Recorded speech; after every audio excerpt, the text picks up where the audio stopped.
जिन बच्चों के half yearly paper चल रहे हैं मेरे भाई, ये सीरीज उनके लिए ब्रह्मास्त्र होने वाली है।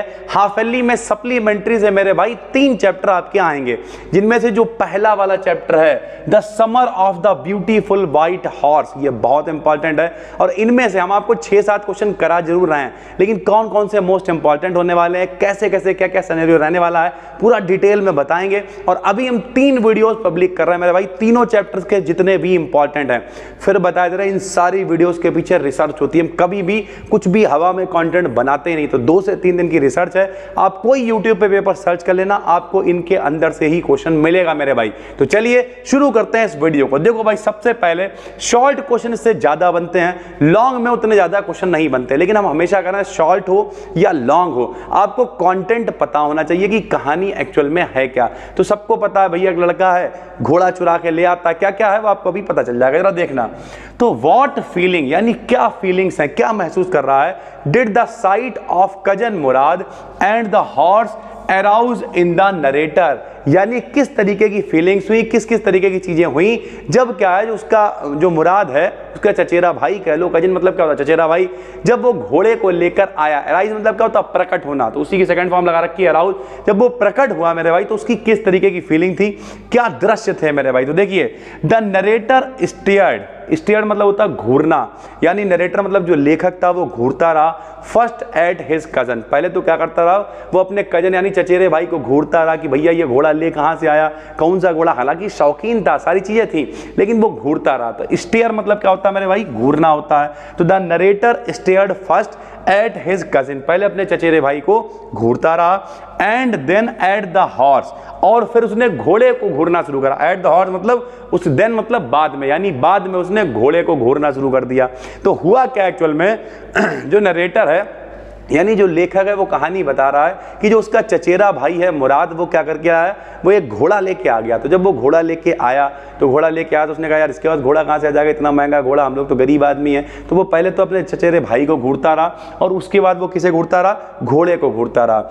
ही वॉज डिलाइटेड, वह प्रसन्न था, एज वेल एज फ्राइटेंड का मतलब होता भयभीत, यानी वो खुश तो था कि यार चलो घोड़ा मिल गया, लेकिन साथ ही साथ वो डरा हुआ भी था।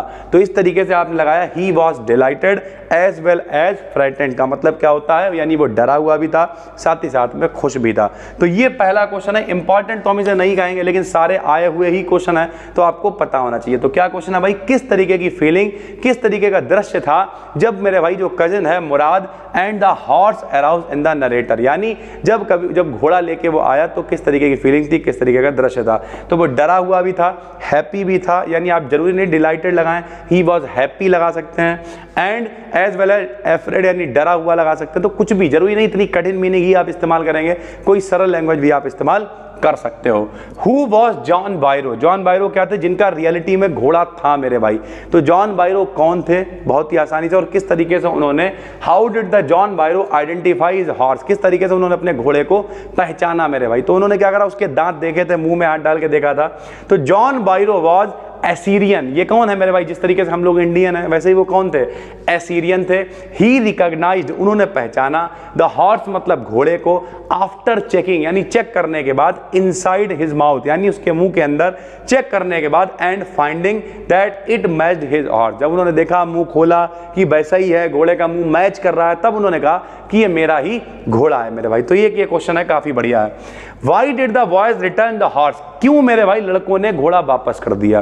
तो लड़के कोई चोर तो थे नहीं मेरे भाई, वो अच्छे घर से थे, उनकी जो फैमिली थी वो मानी जाती थी कि इनका खानदान कभी चोरी नहीं करता, ये लोग बेईमान नहीं होते हैं, तो उन्होंने वापस कर दिया। कैसे, the boys return the white horse, यानी लड़कों ने घोड़ा वापस कर दिया, बिकॉज माने क्योंकि, दे फेल्ट गिल्टी, क्योंकि उन्हें गिल्टी फील हो रहा था, उन्हें लग रहा था कि यार गलती तो हो गई हमसे सर, ठीक है, अबाउट टेकिंग इट, इसे लेने के बारे में, विदाउट परमिशन, बिना परमिशन के ले लिया, ये गलती है, and realised that it was wrong to do so, यानी उन्हें लगा कि इस तरीके का करना, उन्हें रियलाइज हुआ कि इस तरीके का काम करना गलत है, और इस वजह से उन्होंने घोड़े को लौटा दिया मेरे भाई। अगला देखिए, What did John Bairo tell Aram's mother and अब यहां पे देखिए कोसरोव एक अंकल हैं, ठीक है। When he got his horse back, जब उन्हें घोड़ा वापस मिल गया तो जो उसकी मम्मी थी उससे उन्होंने क्या कहा और कोसरोव जो अंकल हैं उनसे उन्होंने क्या कहा मेरे भाई।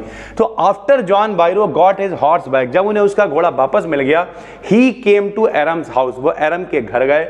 ही टोल्ड एरम्स मदर, उन्होंने एरम की मम्मी से कहा, एंड अंकल खोजरोव, और जो अंकल हैं खोजरोव उनसे कहा that he did not know, कि उन्हें नहीं पता, वो नहीं जानते what to think about the whole matter, ये जो पूरी घटना घटी है, जो घोड़ा चोरी हो गया है उसके बाद वापस मिल गया है, इसके बारे में उन्हें क्या करना चाहिए वो नहीं जानते। It was because the horse was now stronger, क्योंकि जब से घोड़ा गया हुआ था उसके बाद जब वो वापस आया तो स्ट्रॉन्गर, यानी अब घोड़ा और ज्यादा मजबूत हो चुका था, अच्छा लग रहा था, उसका व्यवहार में परिवर्तन था। तो उन्हें लगा इस मैटर पे क्या ही कहा जाए, मतलब कोई फरिश्ता बन के आया, भले घोड़े को ले गया फिर छोड़ गया, लेकिन हमारे घोड़े में अब इंप्रूवमेंट दिख रहा है। तो ये बात जाके उन्होंने कही। उसके बाद Who was John Byro reaction? What was John Byro's reaction after identifying the horse? अगर इस तरीके से पूछ ले रिएक्शन उनका क्या था, तब भी आपको यही वाला छाप देना है कि भैया उनकी समझ में नहीं रहा था कि इस पूरे मैटर पे क्या किया जाए, तो किसी भी तरीके से आप ऐसे ही लिख दोगे। What happened when Aram rode the horse? यानी जब एरम ने घोड़े को चलाया तब क्या हुआ, तो मेरे भाई क्या हुआ, घोड़ा भागने लगा बहुत तेजी से। देखिए when Aram kicked into the muscles of the white horse, जब उन्होंने उसके मतलब जो एरम है उसने क्या किया, जब मसल्स में हाथ मतलब लात मारी, किक मारी, इट रियर्ड यानी वो पीछे हट गया, एंड शॉर्टेड और फुंकारने लगा, मतलब नहीं हुंकारने टाइप लगता। Then it began to run, began मतलब स्टार्ट कर दिया या स्टार्टेड टू रन लगा सकते हो, उसने भागना स्टार्ट कर दिया।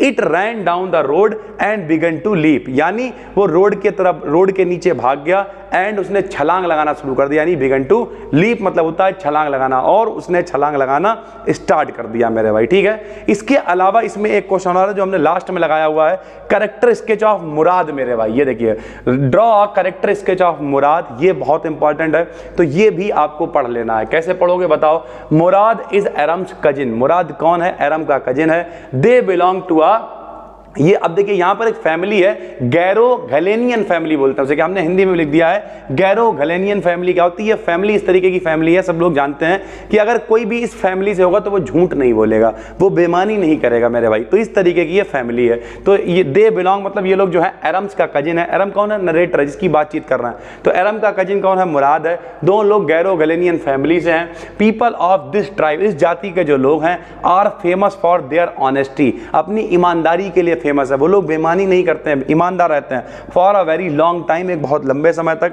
मुराद स्टील अ हॉर्स, मुराद घोड़ा चुरा लेता है, but do not realise it as stealing, लेकिन वो इसे चोरी नहीं समझता है मेरे भाई। He has come to invite his cousin Aram's to ride on horse with him, वो अपने कजिन एरम को बुलाने आता है, यानी नरेटर को बुलाने आता है अपने साथ घोड़े को चलाने के लिए। तो इस तरीके से आप इसका कैरेक्टर स्केल लिख सकते हो। उसके बाद मेरे भाई जो इसका दूसरा चैप्टर है, थोड़ा सा ध्यान से चीजों को समझिए, सारी चीजें हम एक में ही लगा दे रहे हैं क्योंकि इतना मेरे पास भी टाइम नहीं है और आपके पास भी टाइम नहीं है। एक पूरी वीडियो आपने देख ली, पीडीएफ आपको मिल जाएगी Telegram BDK 11th and 12th पे, आपका काम चल जाएगा। द एड्रेस मेरे भाई दूसरा चैप्टर है, ये बहुत इंपॉर्टेंट है, कैसे करोगे सुनो। Why did the narrator resolve to forget, यानी उसने क्यों निश्चय लिया राइटर ने कि वो जो एड्रेस है उसे भूल जाएगा, द एड्रेस भूल जाएगी। एड्रेस नंबर क्या है 46 मार्कोनी स्ट्रीट, यानी गली का नंबर जो है कितना है 46 नंबर गली है, मार्कोनी स्ट्रीट जिसे बोलते हैं, तो ये एड्रेस नंबर है उसका।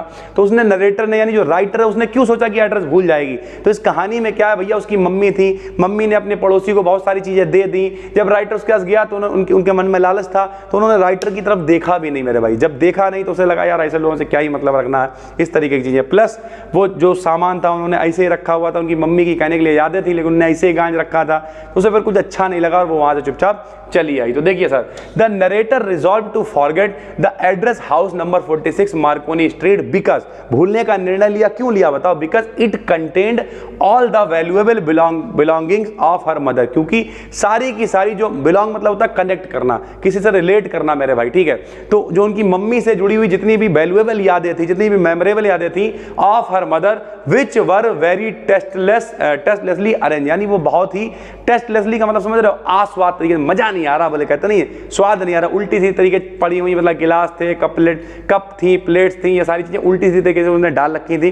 तो देख के दुख हुआ और दोबारा कभी उसने वहाँ जाने का निश्चय नहीं किया। How did she behave with the narrator, या कौन थी और उन्होंने किस तरीके का बिहेव, मिसेज डॉर्लिंग सॉरी, तो मिसेज डॉर्लिंग यानी कौन थी Mrs Darling, how did she behave with the narrator, उन्होंने नरेटर के साथ में कैसे बिहेव किया। तो ये बहुत इंपॉर्टेंट है। देखो भैया, Mrs Darling lived at number, ये वही थी जो रहती थी वहाँ पे 46 इन मार्कोनी स्ट्रीट में रहती थी। She was old friend of narrator's mother, narrator की जो मम्मी है उसकी पुरानी सहेली थी। She had come regularly to narrator's house to meet her, यानी उनसे डेली मिलने के लिए आया करती थी। Every time she left the house, जब भी वो घर छोड़ती, शी टूक समथिंग होम विद हर, यानी अपने साथ कुछ ना कुछ ले जाया करती थी। शी इज एन इम्पोलाइट, यानी असभ्य टाइप की महिला थी, and a very selfish woman, स्वार्थी महिला थी।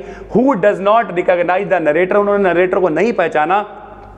When the narrator comes for the things given to her before the war, जो युद्ध से पहले उनकी मम्मी ने उन्हें दिए थे रखने के लिए कि युद्ध हो जाएगा, माहौल बिगड़ जाएगा, तो उन्होंने कहा हम अपने घर रख ले रहे, तुम्हारी चीजें सुरक्षित रहेंगी। तो जब वो राइटर गया वहां पे गई मतलब, तो उन्होंने क्या किया, पहचानने से मना कर दिया। दोज आइटम्स पर, वो आइटम क्या क्या थे मेरे भाई, तो एंटीक प्लेट्स थी, लार्ज वासेस थे, एंड क्रॉकरीज थी, बहुत सारी क्रॉकरी थी मेरे भाई। तो ये वाला इसका क्वेश्चन, दो ही इसमें हमने क्वेश्चन लिखे हैं और दोनों मेरे भाई मोस्ट वांटेड है, आप छोड़ नहीं सकते हो, दोनों पढ़ लेना। एड्रेस क्यों भूलना चाहती है, ठीक है, किस तरीके का उन्होंने बिहेवियर किया, कौन कौन सी वो चीजें थी, तो वो भी हमने इसी में कवर कर दिया है सर, ठीक है। उसके बाद मदर्स डे एक चैप्टर है, इसमें भी आसान है। मदर्स डे मतलब क्या है कि मम्मी लोग जो है उनकी घर में इतनी इज्जत नहीं होती है, तो उनकी एक सहेली है जो उनकी मदद करती है, कहती है सबको अपना अपना काम करने दो, तुम खुद ही चक्कर में पड़ी रहती हो। तो इस तरीके से चीजें होती हैं। मदर्स डे, ड्रॉ कैरेक्टर्स के जॉब मिसेस पियर्सन, पियर्सन कौन है, तो Mrs Pearson is the main character of the story Mother's Day, जो मदर्स डे कहानी है उसकी मेन कैरेक्टर है। द स्टोरी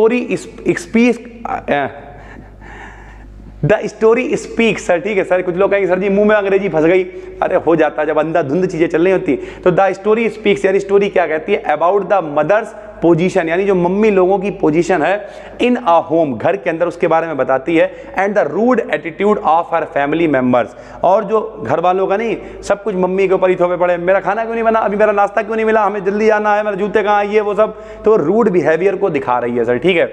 मिसेस पियर्सन, अब यहाँ से अलग से पूछ सकता है मिसेस पियर्सन के बारे में खाली छोटा, तो आप बता सकते हो Mrs Pearson is a pleasant, मतलब खुशी महिला है, बट बरीड लुकिंग, लेकिन चिंतित दिखाई देती हैं सर, ठीक है, women. She is in her 40s, 40 साल की अपनी जो एज हो जाती है 40s में चल रही है, ठीक है। अब यहाँ पर मिसेस फिट्जरलैंड जो है वो इनकी कौन है, दोस्त है, इधर क्लोजर फ्रेंड है, ठीक है। Mrs Pearson speaks in a light tone, बहुत धीमे ये बोलती हैं। She is obliged by her neighbour, यानी अपने नेबर से बड़ा उनका कृतज्ञ है उनके बारे में, क्यों, who is a good fortune teller, यानी वो एक अच्छी फॉर्च्यून मतलब क्या होता है, भाग्य, टेलर मतलब होता है बताने वाली, तो वो एक अच्छी भाग्य बताने वाली है मेरे भाई। शी सोज, यानी वो दर्शाती हैं Mrs Pearson how to put her foot down, किस तरीके से अपने पैरों को नीचे रखना चाहिए, छोड़ दो यार, वंस एंड फॉर ऑल, अपने एक के लिए और सबके लिए, and be the mistress of her own house, अपने मकान की मालकिन बन जाओ, and the boss of her own family, और अपने परिवार की मालिक बन के रहो सर, ठीक है। उसके बाद एक क्वेश्चन इस तरीके से आ सकता है, what was Mrs Pearson's problem, तो इनकी प्रॉब्लम क्या, आप थोड़ा सा उसमें से लिख सकते हो, साथ साथ थोड़ा बढ़ा देना। She is buried for her husband, यानी वो परेशान रहती थी अपने पति के लिए, अपने बच्चों के लिए, सन एंड डॉटर, अपनी लड़की के लिए, but they are so thoughtless about her, लेकिन वो उनके बारे में चिंता नहीं करते थे। तो अंडरलाइन वाला आप क्या करोगे, अंडरलाइन वाला लिख दोगे यहाँ से कि ये कौन थी, मतलब खुश, प्लीजेंट मतलब खुश महिला थी, साथ ही साथ में चिंता दिखाई देती थी उनके माथे पे, और उनकी समस्या अगर पूछ ले तो साइड में 2-3 लाइनें और लिख देना सर, ठीक है।